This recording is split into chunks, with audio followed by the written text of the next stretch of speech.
Kanalımdan ve mutfağımdan herkese merhabalar. Bugün dışı çıtır için yumuşak, hafif nemli brownie kurabiye tarifi vermek istiyorum sizlere.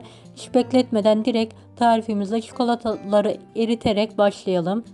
200 gram çikolata uygun bir kaba alınarak benmari usulü eritmeye bırakılır. 100 gramı bitter, 100 gramı sütlü çikolata kullandım. Siz nasıl isterseniz o şekilde kullanabilirsiniz.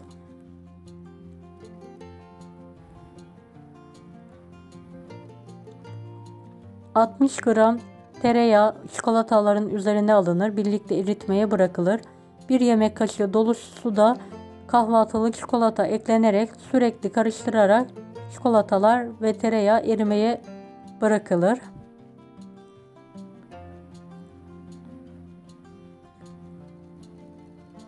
Evet, eriyen çikolata ve tereyağı suyun üzerinden alınarak hafif ılımaya bırakılır. Fazla da soğutmayalım.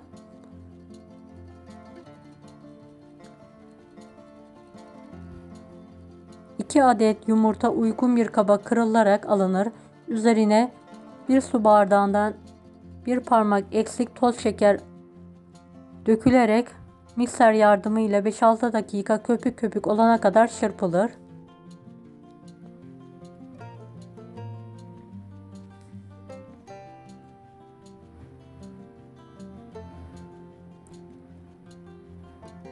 Çırpılan yumurtanın üzerine erittiğimiz çikolata ve tereyağı alınır. Mikser yardımıyla pürüzsüz olana kadar karıştırılır.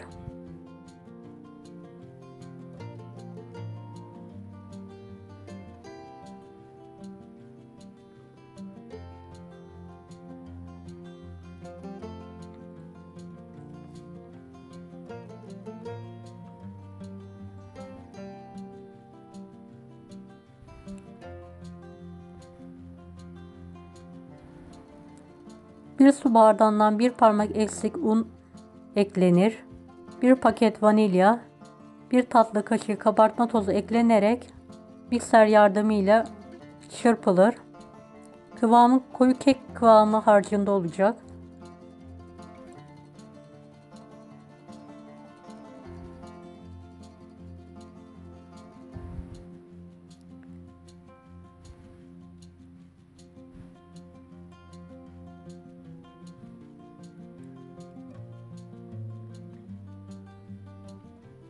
Evet, çırpılan kurabiye hamuru rahat şekil verebilmek açısından 30 dakika buzdolabının alt kısmında soğutmaya bırakılır.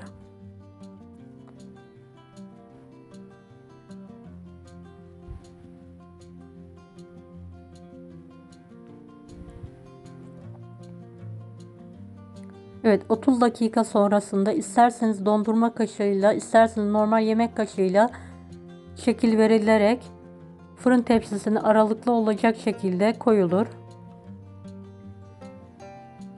Daha küçük kurabiyeler istiyorsanız tatlı kaşığıyla da koyabilirsiniz.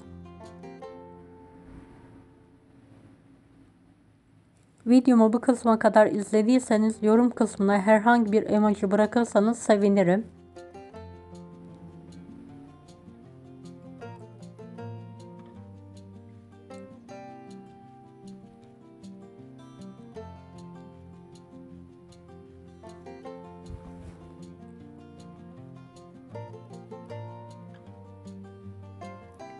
Evet, kurabiyelerin üzerine çikolata koyuyorum.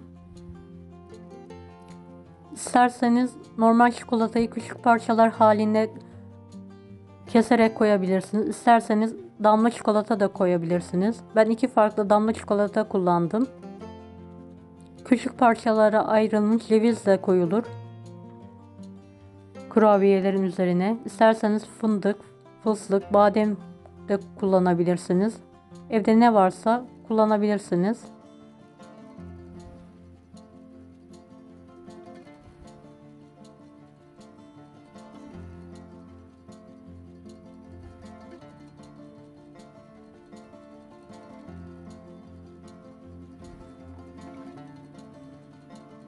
Evet, bolca damla çikolata koyuyorum ben üzerlerine.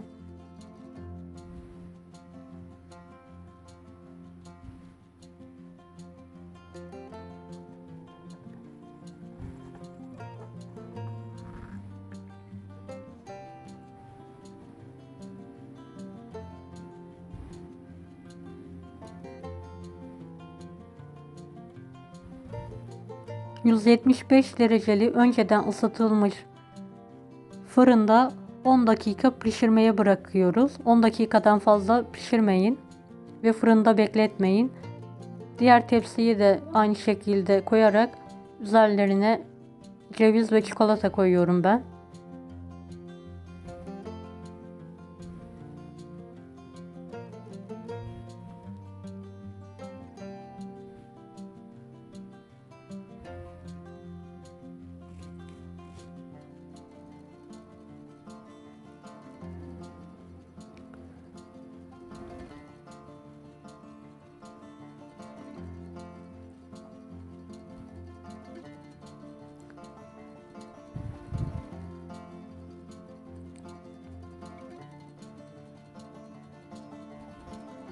Ve ikinci tepsim de hazır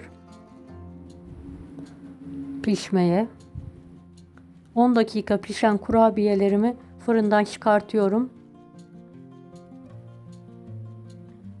Gördüğünüz gibi yayıldılar kurabiyeler. 10 dakika hiç ellemeden kendi halinde soğumaya bırakıyorum. Diğer tepsiyi de aynı şekilde pişirmeye bıraktım. Evet, yakından göstermek istiyorum sizlere. Dışı çıtır, içi yumuşak, hafif nemli brownie kurabiyeyi mutlaka sizler de sevdiklerinize yaparak ikram edin. Her ısırıkta çikolataya doyabileceğiniz muhteşem bir kurabiye. Çay saatlerinde sizler de deneyerek ikram edebilirsiniz. Yanında ben Türk kahvesi yaparak ikram ediyorum.